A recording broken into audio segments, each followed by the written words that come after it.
So I guess first, where did music start for you? At home growing up. Hmm. Um, my mom is a bass player and guitar player, and she taught me blues and zydeco. But my dad was a great vocalist. He could sing. He sounded like Nat King Cole, but that wasn't his thing. He just loved it. Hmm. Um, and they played music all day. Between my mom playing blues and zydeco, my dad playing classical and jazz, and then all of us playing everything in between. Yeah. You So were know, there any other siblings that were probably like had a hand in your development? I know you're saying like all of us playing, or were you saying like you and your parents? well, I mean, everybody like had a hand in it. Hmm. Yeah. And then I guess I kept on going to put a foot in the other hand and another foot in it, and just kept with it. But my brother, um, he sounds good singing.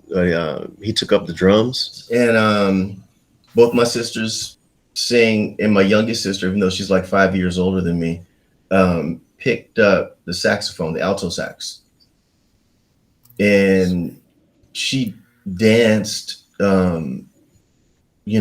like not professionally, but like in like contests and things like that. So, and we all danced in like all the time. We'd play music So and dance, and mama cooked, and folks would all over the neighborhood would come over. So yeah. it was a very festive growing up. There was no dull, moments. Now I know this is like sort of a sidebar, but you say you dance. This is like a Roland Guerin exclusive. What's your favorite dance move? Oh man, I mean, I used to break dance. Oh yeah, And yeah, and so I yeah. kind of fell in line. We used to actually, the guy that was my partner in dance, we'd have like routines and stuff. He just called a little while ago. Oh, that's He's up crazy. in the Virginia area. And Coming to you soon, Roland Guerin's breaks, freshest breaks. but my specialty was floor work, Yeah. and yeah, I mean, I love rhythm, and dancing was like I actually had to choose between dancing and music and playing. I had to figure out which one I wanted to put more time into, Hmm. and so What, I kept. what, what was the difference maker in that decision? Like, what tipped the scales? um just my love for music. I mean, I love writing songs, and I figured on incorporating the rhythm also in with the music and all the rhythmic stuff that I would feel from dance. I could put that in music as well, and I could still dance, but I saw a longer um, lifetime in music, and what I wanted to spend more of my time in. Yeah. Yeah. Even Um. you know, Yeah. So with it being like a very like festive upbringing, like what do you think uh out of out of your family? I know like I come from a similar background where my family is like heavily involved in music. Like you know, mm, everybody's involved in arts of some type. Type. yeah, yeah. Um, where do you think inside your family and even outside of your family, your early on, your biggest influences came from? Um, then my teachers, Hmm. um, early in middle school, when I first started playing bass, because I started on viola. played viola for years in the middle school orchestra. Hmm. And even before that, in elementary school, I started. I was playing viola. Um, there's a guy named Reginald Morrison, and is at Valley Park Middle in Baton Rouge, and he was a big influence on, I guess, sharing the importance of certain things and kind of bringing in the care that he had in teaching us, the importance of music. Then in high school, Lee Forshey, he was actually lead trumpet player for Woody Herman, and he he shared a lot. And another thing, he shared the honesty in it. Um, he shared the heart, and he put his foot in our behind like every day.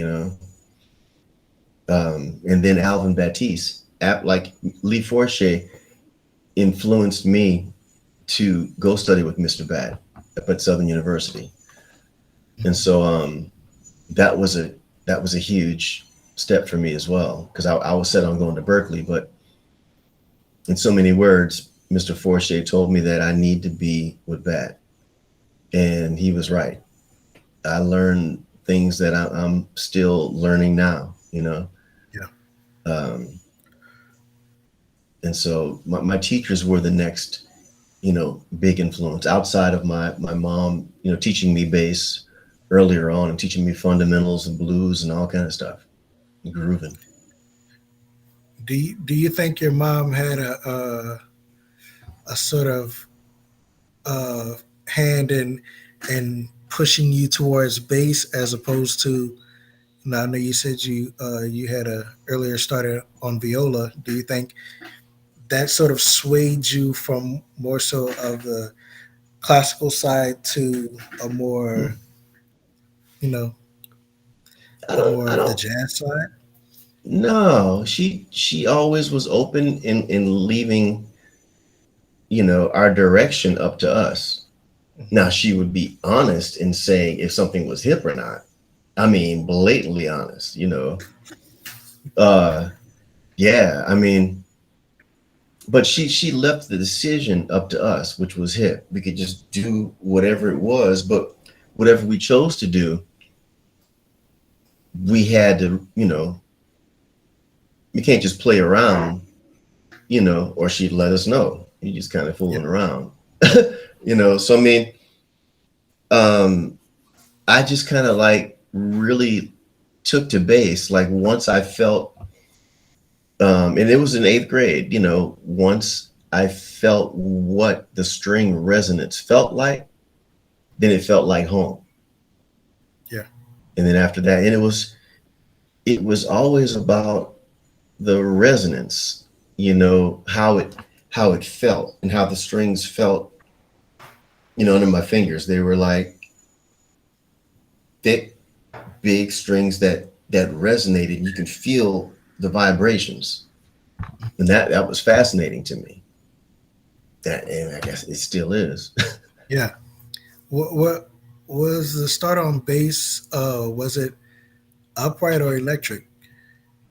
Electric, Hmm. electric bass in eighth grade, because I took a year of guitar, seventh grade, and then eighth grade, I still guitar, but I kind of switched to bass. Hmm. And then in high school with Lee Forshey, his thing was if you were a bass player, you had to play, upright as well. So, ninth grade it was upright, and eighth grade electric, ninth grade upright and electric on through. Um, so, being that you've like had the privilege to work professionally and in earlier years, like in a bunch of different styles of music, like what do Hmm. you think your favorite style to perform would be?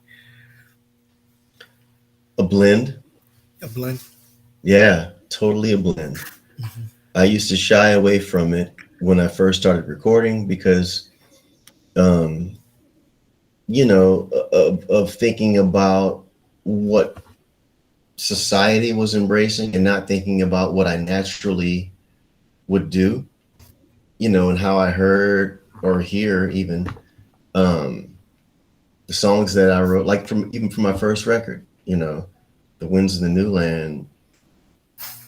Some of those songs can be on upright, some of them can be on electric, some of them can be like totally mixed instruments with electronic stuff and not in grooves, but because of where my head was in and my confidence level, I made them all acoustic, which was still cool, but not exactly what I was hearing. So, I mean, now I'm totally hearing a blend of things. I mean, see a sequencer behind me with modular, there, a Roland drum machine, and I have keyboards over here, Yeah. you know, drums, percussion, basses, upright, five string over there in the corner. Um, it's just it sounds so it's like, yeah, totally a blend of rhythms, concepts, um, what do you call it? Styles, because it's all music. It's like whatever speaks. Yeah. Do you think now that this? I'll just ask. Do you think that you would ever possibly revisit those songs and so to speak, be a little bit more true to the voice that you wrote them in? Oh, 100%. Yeah, 100%. I not only think about it often, but kind of planning it. Like there's like my setup here is like within the next maybe couple of months, it should be complete.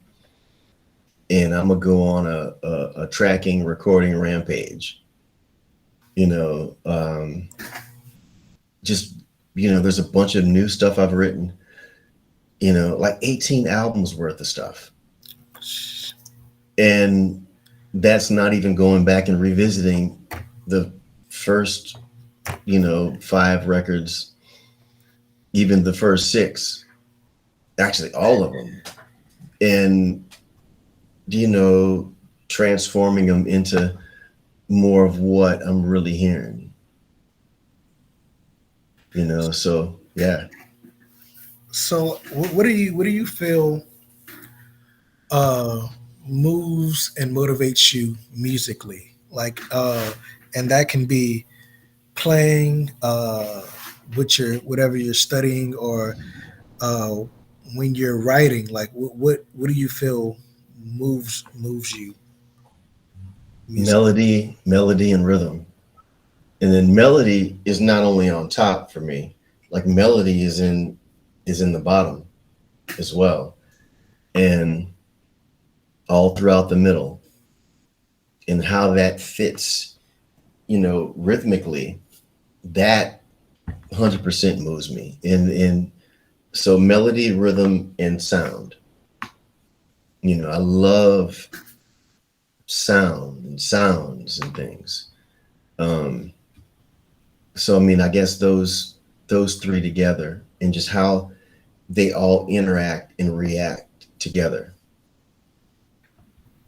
Do you feel there's like a if there were like a single record that influenced your playing or changed the way you heard something, or like a transcription that you did that just completely opens your eyes to something, to seeing music differently? Like, is what would it be if there were one? I know that's like That's a hard one, yeah, especially trying to nail it down for one. yeah. There's a few of them that I can tell you had a big influence on me. Mhm. You know, um,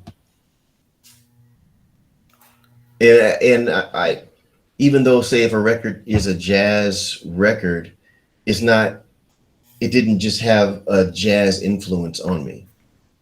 we can go into the depth of the term jazz and the whole thing, but so you know what I'm talking about, and everybody Yeah. else will know what I'm talking about.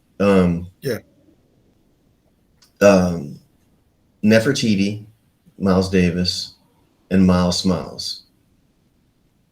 That really introduced me to uh, different types of tone, especially for the bass, but all the instruments, Yeah. tone and space. And so that led me on a search of resonance within the strings in playing. Um,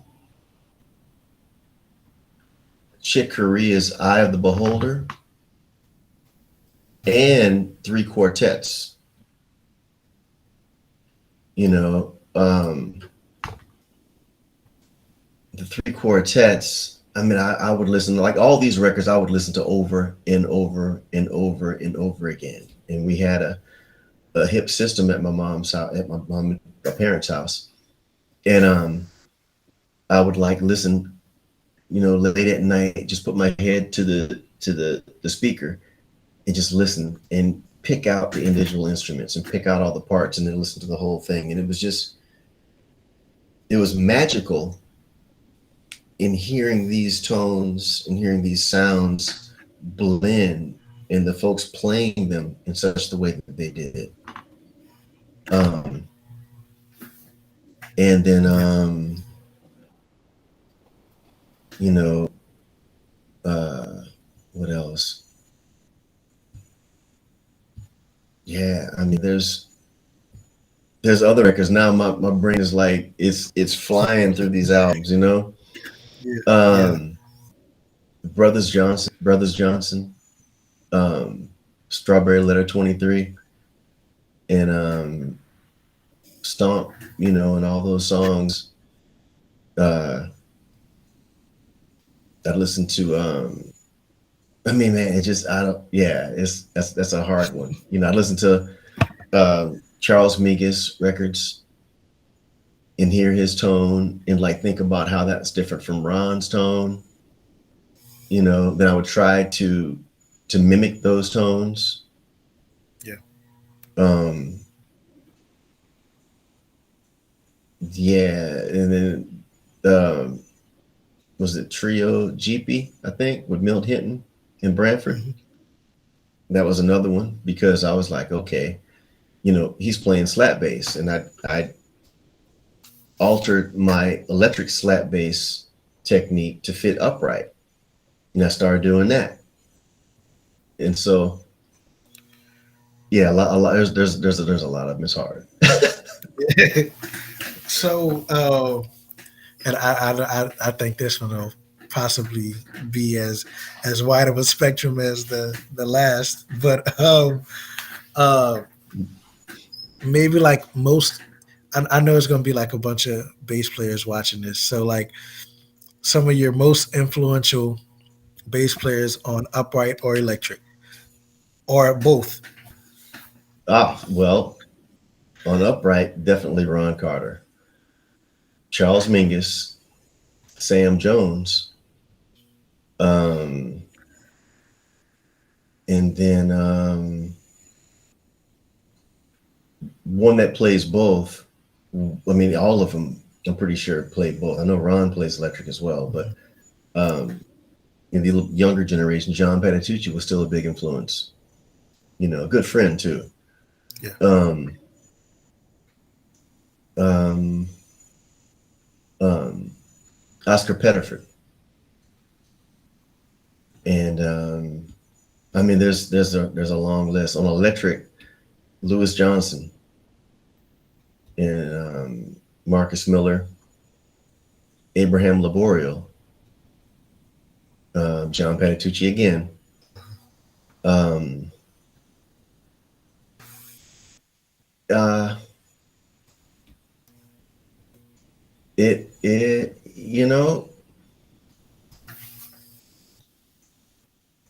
I didn't venture too far, you know, because other instrumentalists started influencing me on bass early on as well, that weren't bass players. Yeah.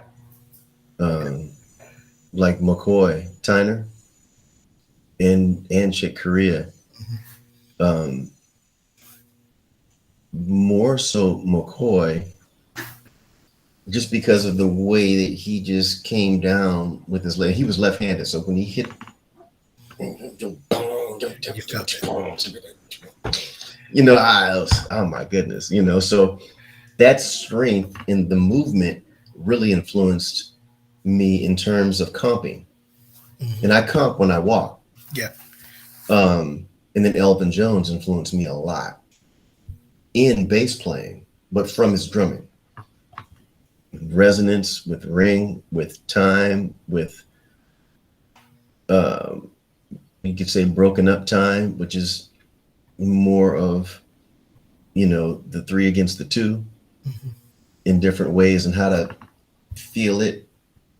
And he influenced my vision of that, not only over swing but over funk in a big way. Jimmy Garrison was also a big influence on Upright, in terms of space. And I took all those things and went back and forth and learned concepts on Upright, learned concepts on electric, and just meshed them. So, what do you feel is the if you had to choose one aspect of your playing that was just continued to be astronomical and you may have lost some other aspects of your playing, like what would you consider the most important aspect of your playing, like the one thing that would really grab people, or that you feel you get booked for? The it it's kind of like not a one word answer, but like I think the support, and within the support, it's the feeling of what I'm playing, the care that's in each note, the resonance coming from what I'm playing in all the notes, and the feel of it, meaning like in terms of where I'm placing the notes in whatever style. Um, I know a lot of people play the notes and they play the notes in time, but there's more than just playing in time to really make it groove and get somebody to stand up and start dancing. Yeah. Or if they're sitting down, they dance and they moving in their seat because they can't help it. Yeah. So I mean, there's that aspect of it, and it's not only playing the first part of the note, but seeing it through to the last part of the note until you move on to the next one. So I mean, I think that's a big thing in when people feel that. What I get in response is they let me know that that's what they're digging about it.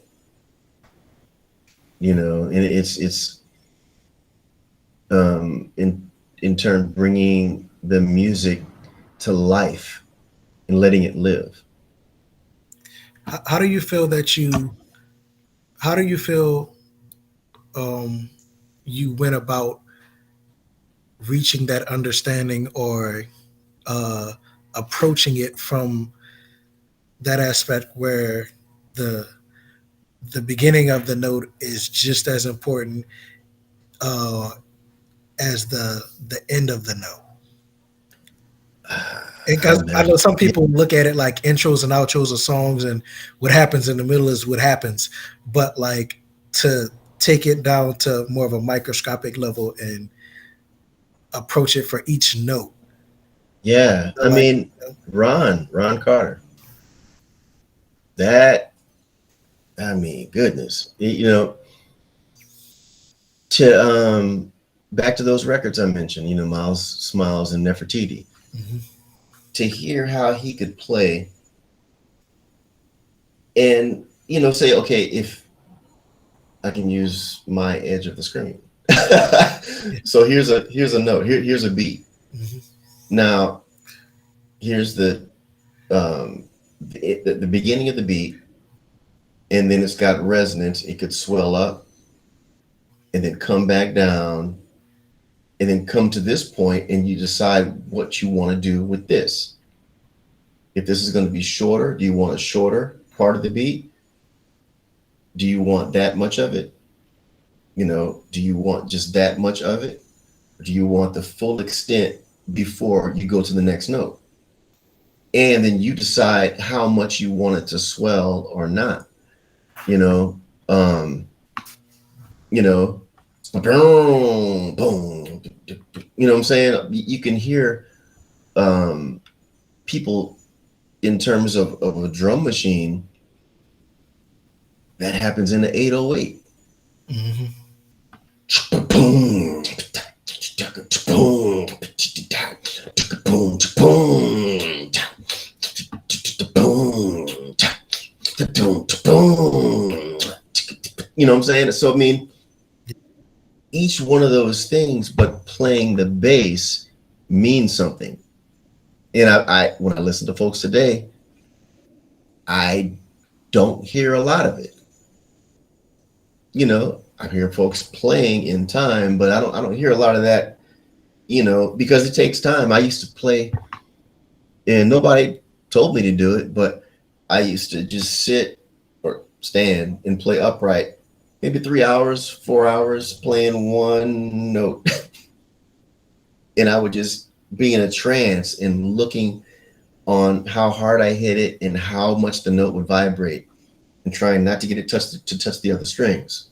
So, okay, so here's the space again. So if I would hit the note and it'd be going like this, you know, that's like a medium thing. But if I could hit it and go like this without it touching the next string, then that was the loudest I could play. After that, it's buzzing. But I wanted to master that and then master this and master that and then master this. So I could choose how long or how short I wanted the note to ring out on will or at will, on demand. So at that point, then, you know, you can start like really shaping and sculpting out certain things within a line, so like that groove again is like boom, ta. So boom, ta, boom, boom, ta, a boom, ta, a boom. So a boom, ta, tippy topic, tippy boom, ta, tippy ta, ta, boom. You know what I mean? It's a whole different thing. Yeah. Yeah. And then a boom, ta, boom, ta, a boom, ta, boom. You know what I'm saying? So each thing has a little elastic happening. And so when that's going against each other, especially you come up on an upbeat, it's almost like an uppercut. You're like, oh yeah, and that stuff gets people up. Yeah. So I mean, it's that kind of aspect. Um, yeah. So, at what point of your career do you feel you really started to, or you noticed that like your individual sound had like developed? It was kind of earlier on when I started recording. Um, I heard it from other people. In my mind, I was still searching, for something. But I was touring with Mark Whitfield, and folks would tell me stuff like, man, man, your sound, we can tell that's you. A couple of notes, and we can tell it's you. I'm like, how can you do that? Me? No, And so I always loved recording and all this kind of stuff through cassette tapes mini disc recorders, DAT Walkman recorders, digital recorders, and I've always just loved it. Uh, uh, 4-track cassette. um, and so I would just start recording myself and listening. And, it ventured me off into picking out segments of my playing from a gig that I would like and stuff that I didn't like. And then I would start listening to that and the voice in it. Then I started kind of hearing my voice, not fully still, but I started, I started getting a glimpse of what folks were talking about, even though at that time it wasn't exactly to my liking. you know, like I wasn't happy with my sound. I was always, and still am, trying to get more sound and more resonance and more control with freedom and life in it and the whole thing. So, but it was mainly from other people telling me about stuff. So how important do you think it is to, well, I feel like I know the answer to this, but how important do you think it is to for people that are in the process of developing those sounds to actually sit with uh like the things about their playing that they don't like, and also how to move past some of like the self doubt or uh extreme criticism of their playing. Yeah, you did it. You answered it. Just to sit down with it, like to listen to it, accept it. You know, Hmm. yeah, basically accept it, because that will allow a person to get out of their own way. A lot of people are in their own way, and because it's so hard to push ourselves out of the way, if we try to go about it like that, an easier way is accepting what we're actually able to do, and then work on it. Work on being, what we're not able to do, accepting what we're not able to do, and work on, slowly being able to do that. Because um, that's one of the biggest and most productive ways on improving, but it first starts with accepting it, Yeah. because if they don't, then, folks got the egos and stuff in the way, or pride and all that kind of stuff. That's not going to make them sound better. Yeah. It's just going to slow it up, Yeah. and maybe kill it. And Yeah. so, Yeah. just being honest with ourselves. Yeah. And then when somebody else says it, it's not a thing. Like if I'm sad, if I whip my bow and I'm playing something that's sad and I'm squeaking and squealing, and somebody says, "Man, you're squeaking and squealing. Why should I get upset?" I'm like, "Duh, you're right. Either one of two things. I either need some more rosin, or I got to go back and shed some more." you know? Yeah. Yeah. So yeah.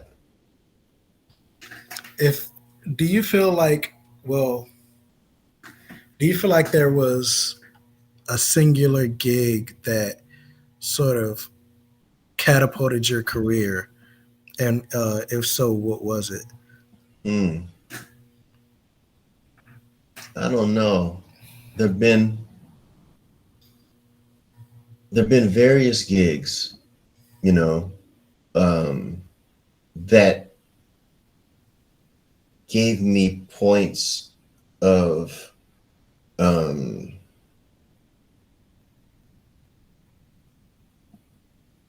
a Catapulsion. boost, I guess. Yeah, yeah, propulsion. Um, in like okay, in starting out, just many gigs with Mark Whitfield right out of college. Just being accepted to play because Mark was already established. You know, he was a Warner Brothers artist at that time, and he was already, you know, established in the jazz touring and recording community. So I mean, you know, he accepting me to play bass in his band was a big thing. And then after Mark, and sometimes during that, you know, recording with Ellis Marcellus and playing with him in his trio, and then Marcus Roberts, and along there, you know, I was off and on playing with Brian Blade the whole time, you know, off and on because we're like brothers, you know, Yeah. um, playing with John Scofield's band, you know, for a really hip tour. Um, and then all that is still in the jazz realm.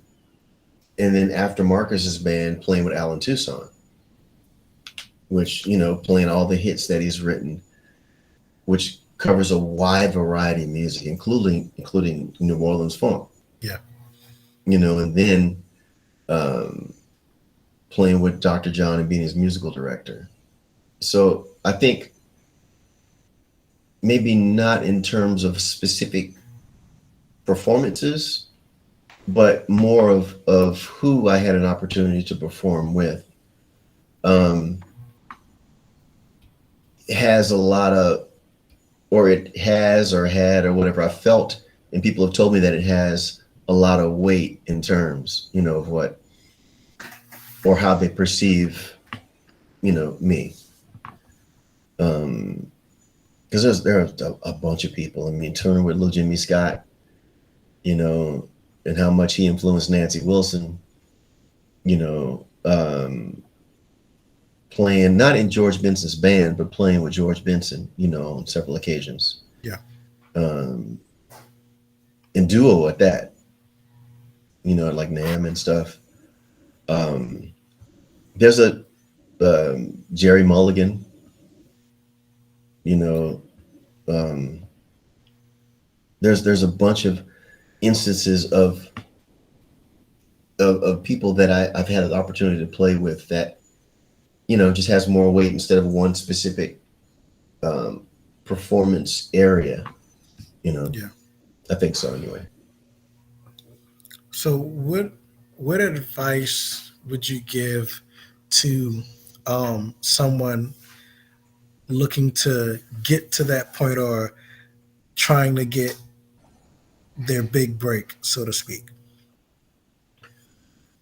Um, I don't know, you know. Um, that's it's not the same. Hmm. So I mean, a lot of the people that I had an opportunity to play with in the tour with, um, a lot of things, you know, I don't know, just a lot of things are different now in terms of what a big break actually means. So that's an interesting question, just in terms of I don't know, because I mean, I would still say that the same things apply in terms of okay, me being a bass player, my first role is support. You know, in terms of me playing in somebody else's band, I'm Hmm. there to use all the skills that I have in the heart and intellect to make everybody sound better, the best I can, and whatever that entails. Bass lines, learning the parts, spending the time with the music, like helping the music to live, you know, in different ways. In terms of my own band or being a leader, then actually being qualified to do that. Um, just meaning, you know, same type things. Just being able to know what you're doing well enough. Of course, it'd be my music, so knowing all the parts, being familiar with it, and being able to play alone, and that to be strong enough to pull everybody else along if need be. You know, the band that I have, I mean, everybody can play. We can lean on each other. The support, love is there and stuff. So I mean, you know, I would say that in terms of people thinking about the big break, um, to go about it with a sense of humility and humanity, and not about this is all about me, because I mean it's actually not. Yeah. Even if somebody believes that, they're believing a lie, you know, Yeah. because we didn't create music. It's like I know for me, it's my um, like I hope that when I play, that love can come out in the form of a resonance, and because it comes from your soul, then throughout the instrument, then to the people. Yeah. And so I hope that that can touch folks in the whole thing. But um, I've heard there's a ton of people that are like, look at me and look at what I'm doing. And it's not about that. That's a short-lived thing, because we're all human. And so a human aspect that people are drawn to is more of love and happiness and support. I mean, some folks are drawn, they drawn to the dark. So I mean, that's just the vibe. But I mean, Yeah. um, in terms of, you know, uh, my advice in or what I could share is more of that. The more people that see you and hear you as somebody that they want to listen to be a part of their life, and they don't even know you, that's more of an inviting thing.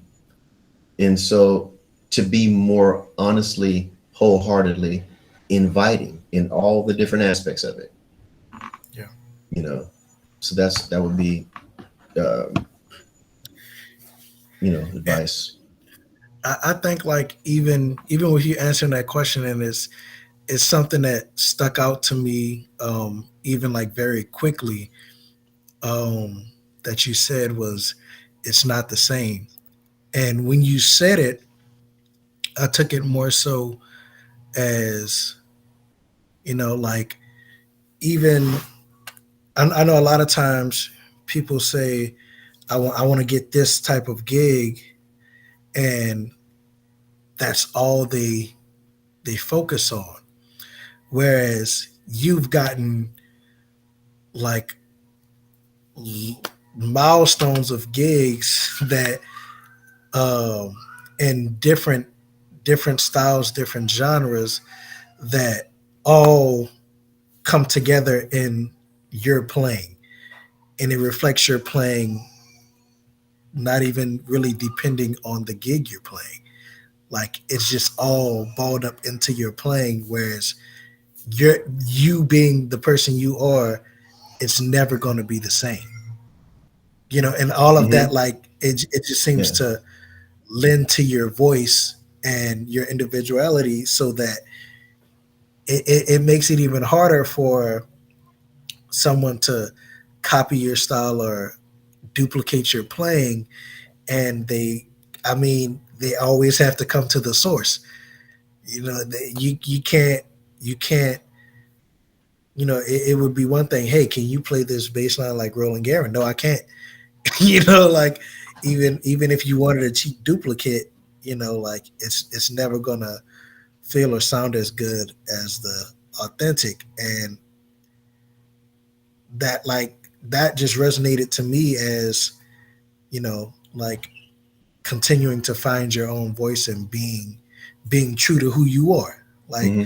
where it Mm, like it all just kind of wrapped up there, like just continuing to be true to who you are, like your influences, your like taste in music, and allow it to develop you musically, mm.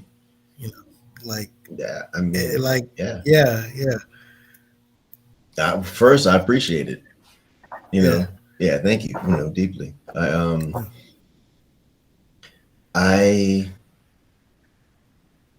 I'm well, like it's kind of interesting that you were saying in talking about like somebody trying to play something like how I play it, because that's something that's always been hard for me to do with other folks.